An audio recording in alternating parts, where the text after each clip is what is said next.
Before we jump in, can you tell the audience a little bit about your background in real estate?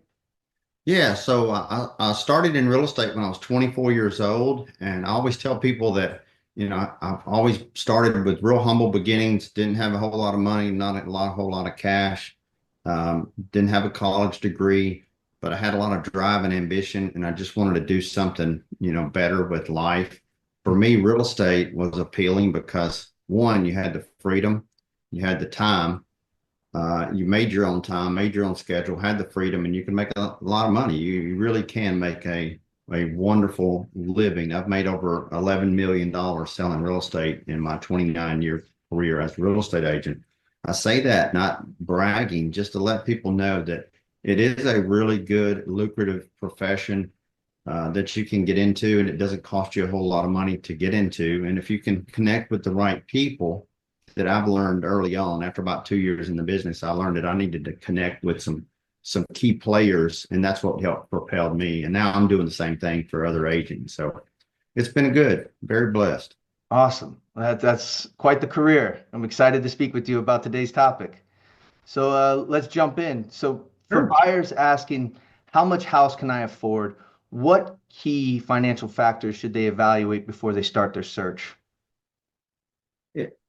First and foremost, I tell people, there's a difference between being qualified and being approved. Qualified, you talk with a lender, but I always tell people you need to know your credit report. You need to know your FICO score, because the Mhm. mortgage companies are going to pull a tri-merge credit report. So they're going to look at Equifax, TransUnion, and Experian. They're going to look at all three of those. So you need to see what the lender is seeing. It Mhm. doesn't matter where you get it from, but you need to, my FICO is one that I personally have used over the years. They do a really good job. You can do LifeLock. There's a couple of them out there, right? But I tell people, know your credit, and then try to keep your credit score minimum 600 to 620, because you can get an FHA loan if you've got a 600, credit score, 2 years on the job. And then they're going to look at your debt to income ratio. And I tell folks it doesn't cost you anything to talk with a lender on the phone. And if you want them to approve you, they can certainly talk with you on the phone to say, hey, you wouldn't have any problem being approved, or there may be something there, but we can still help you. We can counsel, or we can coach with you. And so that's what I tell folks. And at the end of the day, I just kind of crunch the numbers with people a little bit and say, what are you looking, not to sound like we're selling cars or anything, but at the end of the day, you have to look at, was it like 93% of homes, people buy with a mortgage, they get a mortgage. Mhm. So it's not so much the price, it's the payment. So I ask them, what are you comfortable paying? What are you currently paying in rent? If you're renting right now, or your current mortgage payment, what are you paying? And, how much more could you pay, or are you looking to pay less? And from there, it kind of gives me hindsight of, okay, how much money are you looking to put down? If you're only putting down, 3.5% on FHA, or you're doing 100% loan on a $300,000 purchase, you can factor in taxes and insurance and all that. And of course, the big thing is taxes, because it varies. In some states, it's 3%. Some states, it's, around 1%. But I always tell people there's a difference between being qualified and being approved. Qualified, you're just talking with somebody. Approved, they're fully pulling your debt to income ratio. They're verifying your employment, pulling your credit, make sure you paid your taxes, that sort of thing. But what's exciting about that is within, as fast as you can get that information to a lender, if you get all that stuff and say, look, here's my bank statements, pull my credit, verify my income, here's where I work, here's my supervisor, here's the name, here's the taxes. If Yeah. you handed all that to somebody, they can give you an approval letter within 24 hours. And I tell buyers, when you have an approval letter and they give you the letter and it says approved, it's like having cash. So when you go to make an offer on a home and you have that approval letter, you want to make sure that your agent has that approval letter. If they have that approval letter, they're going to submit it with your offer. That makes your offer look that much better, Yeah. because when you close and you sign, take ownership, they're getting cash because the lender's giving them the cash, and you're taking out the mortgage to pay over 15 or 30 years. That makes a lot of sense. It's very straightforward. Thank you for sharing that. So, given that interest rates and prices are still relatively high, how do you help your clients find affordable homes in this low inventory market? Well, I tell people, you always have to look at foreclosures. You have to look at short sales. Foreclosures are a good way because oftentimes what banks are doing now is they'll make improvements to a home because it used to. And they still do it. Don't get me wrong. They still do it where the home is in deplorable condition. But there's a fine line there where some banks will take a property back, they'll put it on the market, and we're seeing that the vast majority of homes that are put on the market for sale, these foreclosures are listed with real estate companies. Now, what's really cool, what I tell people is, at foreclosure.com, what's really cool is you see a lot of the properties before they're put on the market. So it's one of those things where it's like, years ago we had a thing called driving for dollars. So you would drive around, and if a house had a sticker in the window, then that means, well, it's been foreclosed on, or if the electrical meter was not on the property, Hmm. the grass is real high. But now you don't have to do that. You can log into one website, foreclosure.com, pay a small fee, and you have access to every single foreclosure in the country, which is pretty phenomenal. It just makes the process that much easier. And it's a good way to actually purchase a house because if you're looking for affordability, oftentimes foreclosures, I mean, statistically, it's proven foreclosures sell for less than, of course, brand new homes and just traditional homes being sold by an individual seller. No, that's helpful. You kind of have to shift your mentality a little bit. Think almost like an investor when you start to think about those You types do, but of things. you have to understand that not all of these, like if it doesn't have a lot of chip paint, I mean, if it's got carpet and the carpet's in halfway decent condition, it's got appliances in it, it doesn't have to have a refrigerator. Mhm. If it's got a dishwasher and a stove, dishwasher, stove, oven, central heat and air works, then you can get an FHA loan on a foreclosure. Right. That's great information. So And I say FHA, I mean, don't get me wrong, you do conventional with 5% down, which is really important for people to know.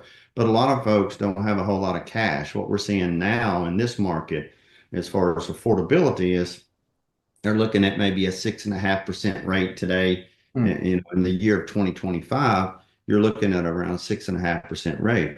And what is really, it's kind of comical that people will get caught up on the 6.5% rate. And it's not so much the rate. Some people look at that rate and think, that's crazy. I'm not paying that. I'm like, well, you're renting and you're paying 100% because you get nothing back. yeah. Like if you're paying 2 grand a month, you're literally paying 2 grand a month every single month. You're not going to get any of that money back. Mm. So you're doing 93.5% better, even if you get a 6% rate. Now, that also said, people are like, it doesn't matter the rate. I would buy the house, but the rate is pushing the payment to this. And that's what we're seeing, it's so important to know that for 13 years, from 2009 to 2022, they never took mortgage interest rates above 5.25%.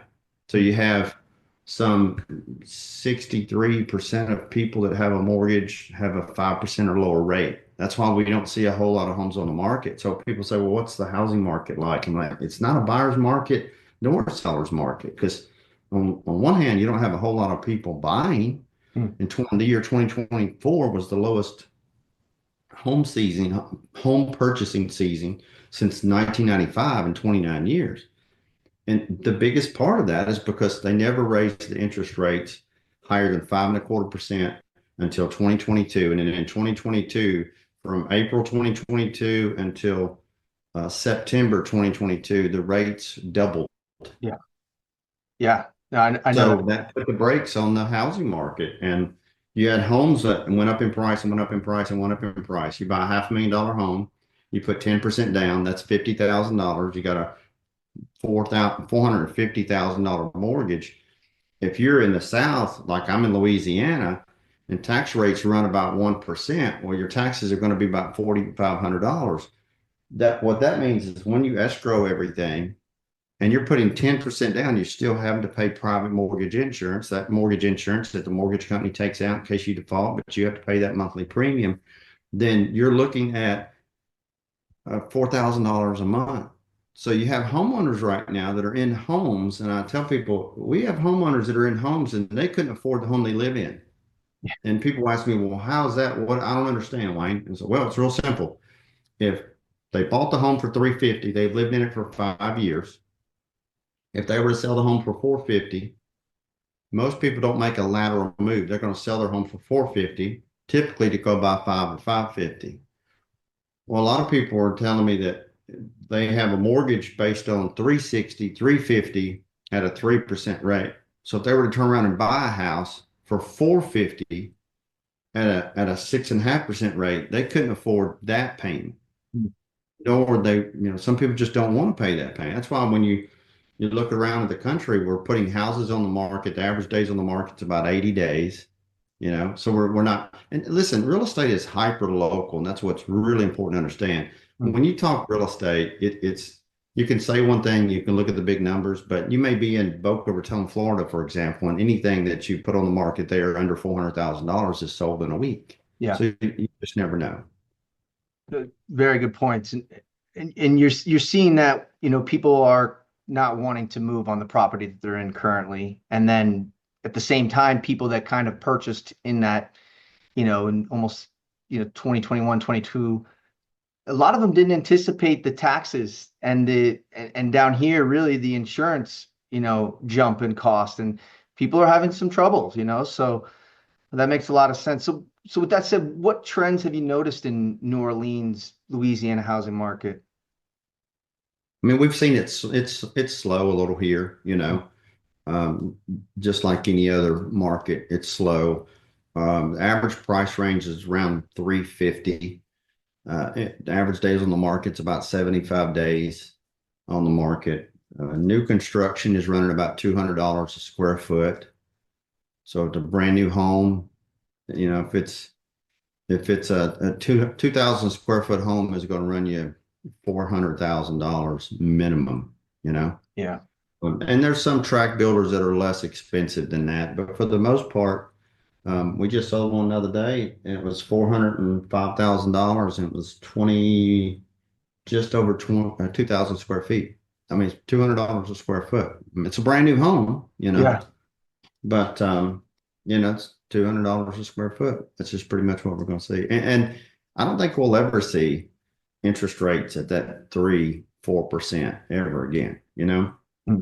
I think that a lot of people, if you bought a house, anybody out there listening, you can pretty much attest to this. You're probably going to nod because most people that bought a house, 5, 6 years ago, you have a minimum of $25,000 equity in your home.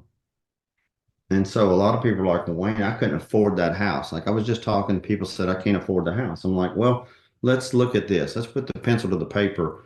How much credit card debt do you have? Now, here's where it gets touchy because credit card debt is the highest it's ever been in the United States as of 2025. $33,000 is the average household credit card debt. However, people are equity rich, but they're cash strapped. So they may not have a whole lot of cash to put down on another home, but you have to think about it this way. If you have a truck that you love that you've had for 4 or 5 years, and it's a year from being paid off and you owe 9 grand on it, but you've been paying $900 a month on that truck payment, right? And then you've got, say, $26,000 in credit cards, and those credit card payments are running you $1,100 a month. Well, there's $2,000, right? That you're paying every month. And you're probably paying 20% interest on credit cards.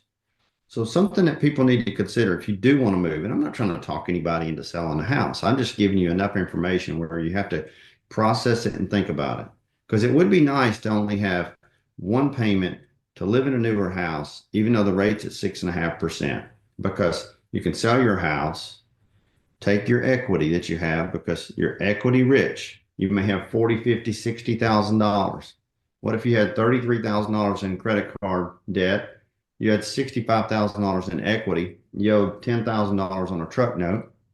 You could take that equity, pay off all of that. Mm. That would free up $2,000 a month, and then you can be approved for a house. Now, here's what people need to understand. If you talk with a lender, you can talk with a lender and get approved. And good lenders will say, well, if you didn't have these payments, if you paid off this balance and you didn't have these payments, this is what you would qualify for.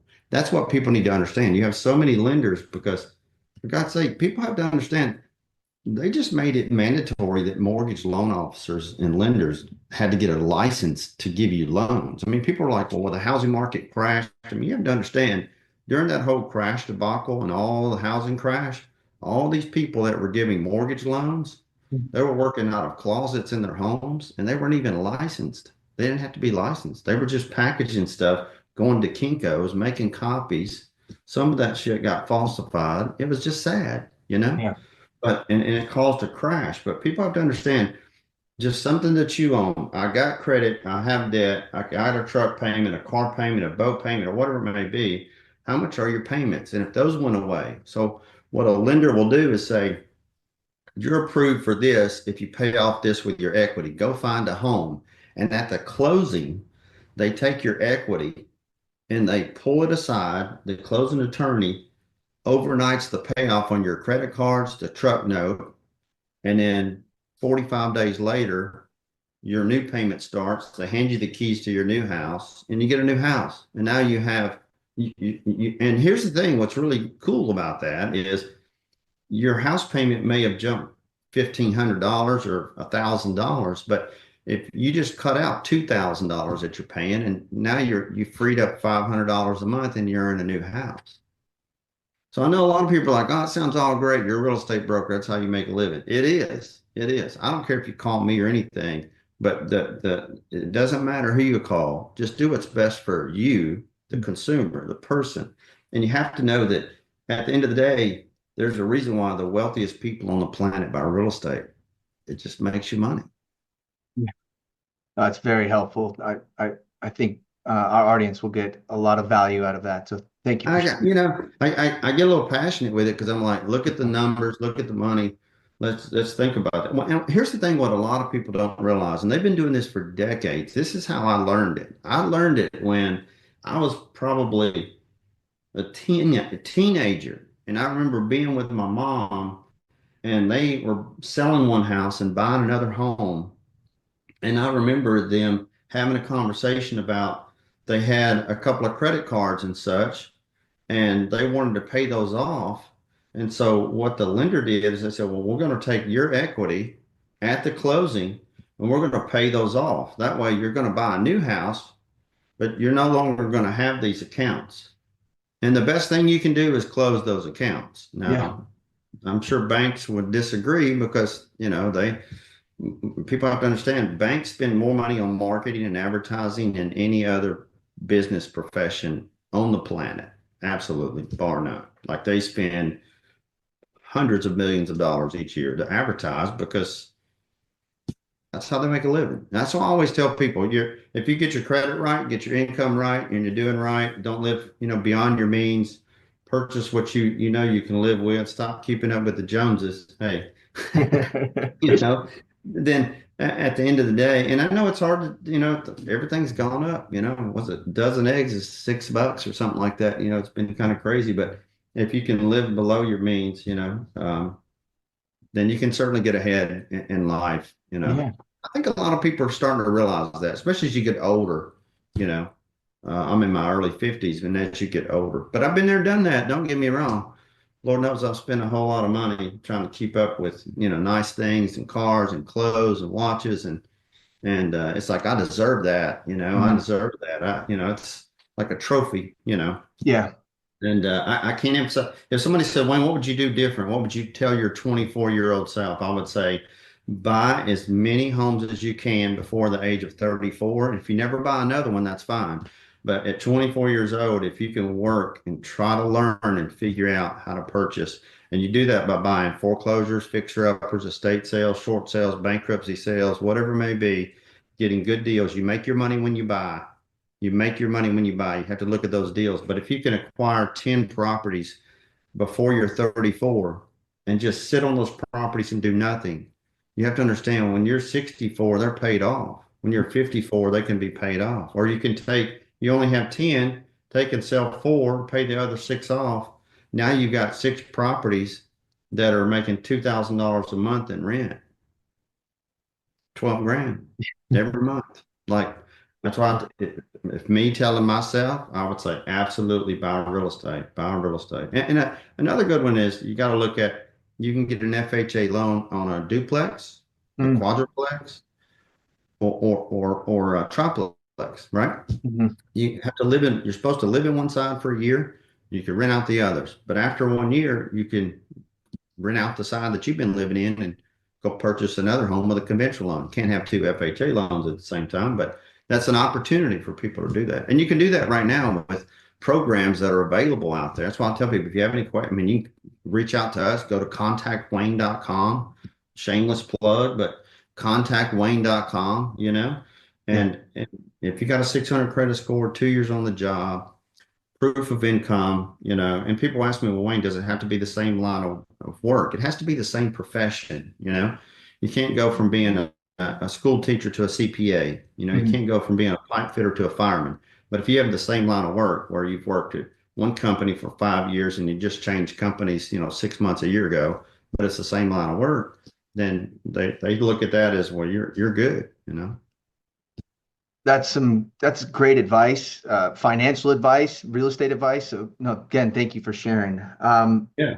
So I know you touched on this earlier, but do you see purchasing distressed assets like pre-foreclosures and foreclosures a viable strategy for finding affordable housing?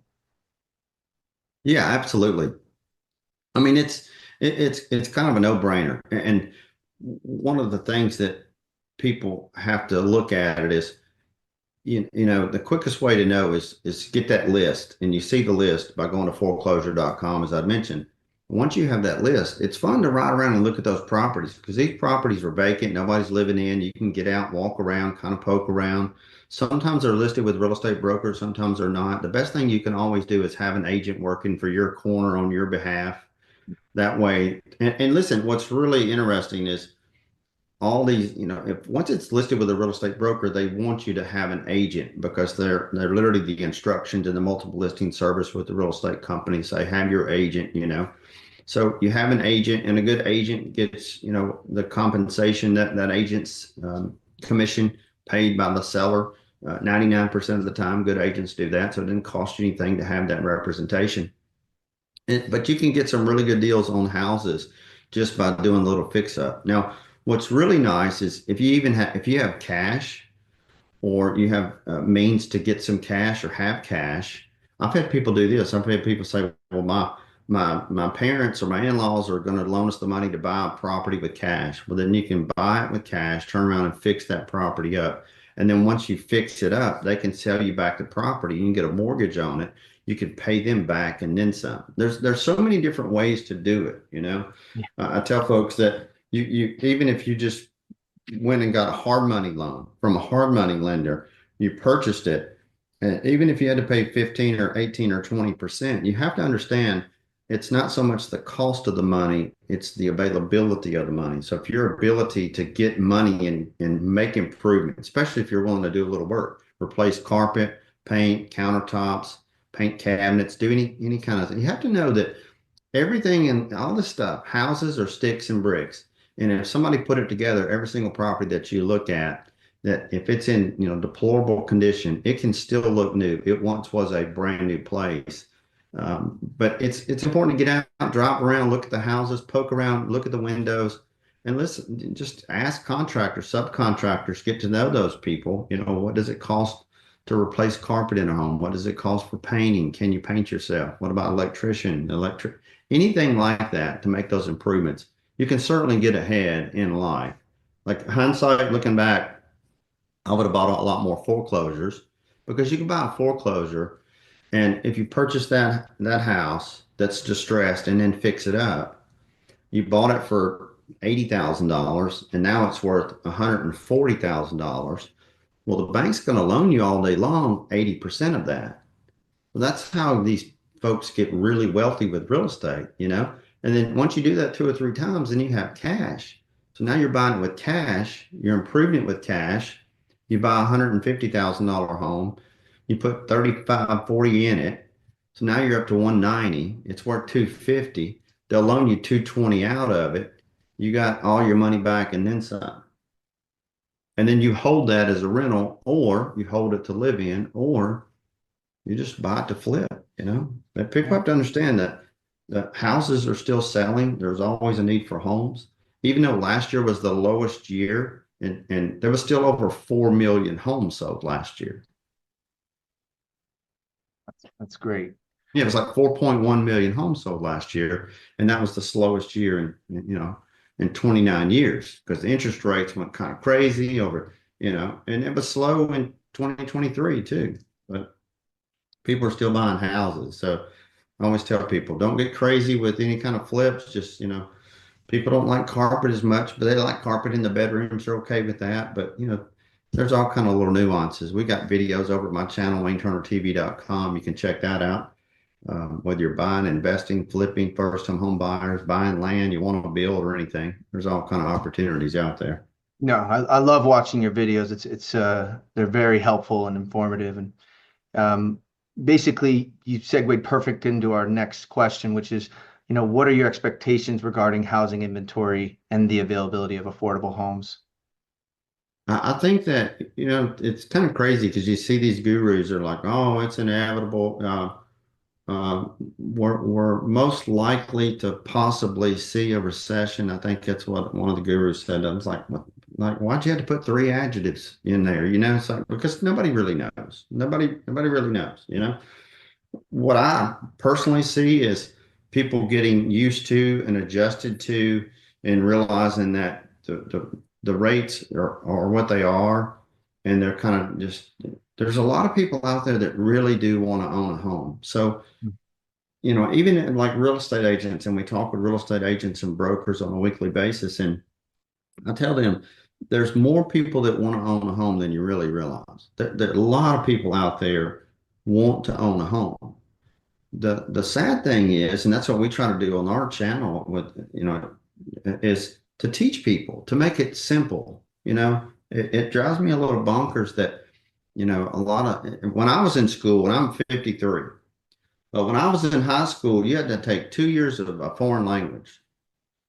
And I couldn't count to 10 in Spanish if you paid me.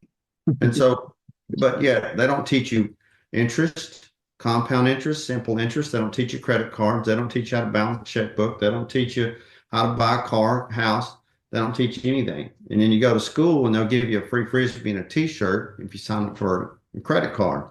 So that's the kind of it's kind of backwards, Yeah. of society. Now, where I'm back to your question, Tim, is where I see things going. I see things going actually for the better. I think we'll see the third, fourth quarter of 2025 to actually end pretty strong. And I think 2026 is going to be strong too. I think more and more people are realizing, like what I'd said, hey, I have equity and I'm tired of debt. I got this payment, and this payment, and this payment, and this payment. And we can get rid of the gas card. We can tear all that stuff up because we don't need that anymore because we're going to free up some cash. We're going to take our equity, sell the house, go buy a new house in a school district we like, or we've been wanting a one story, or we've been wanting that house with a pool. We're going to have a pool anyway. We're going to enjoy it more. And so people are doing that. They're saying, well, wait a minute, I got equity. I got $100,000 equity. I may have $40,000 in debt, but you have to learn from that. And learning from that means the last thing you want to do is to sell your house and go from a $3,000 a month mortgage payment to a 4,500, or go from a 15 to a 25, and then you still have credit cards, and then you go out and buy a new vehicle, and then you're back to square one. Yeah. I always tell people you're in that hamster wheel, and you got to get off the wheel, man. Yeah. It's harder than it seems. I've been there and done that. But I'm speaking from somebody that come from very humble beginnings. I've made millions of dollars. I've lost it. I mean, I've been left with $6,000 to my name before in a brand new housing market where nobody knew me because I'm from Nashville, Tennessee. And when I started here in New Orleans, I had $6,000, a car with a $600 car payment.